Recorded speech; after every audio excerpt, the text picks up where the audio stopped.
ქრონიკა განაგრძობს პირდაპირ ეთერში მუშაობას.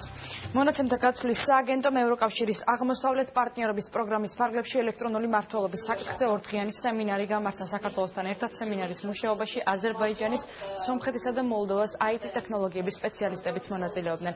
ღონისძიებაზე ქართულმა მხარემ იმ მიღწევებზე ისაუბრა, რომელიც საქართველოს ელექტრონულ მმართველობასთან დაკავშირებით აქვს. საუბარი ასევე შეეხო ელექტრონულ ID ბარათებს და მომსახურების სხვადასხვა სფეროში დანერგილ ელექტრონულ სერვისს.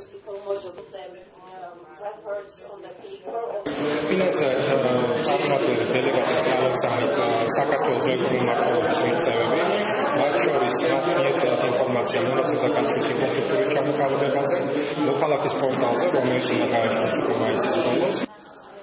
ჩვენთვის მნიშვნელოვანია საქართველოს გამოცდილების გაზიარება მონაცემთა ელექტრონული გაცვლის სფეროში.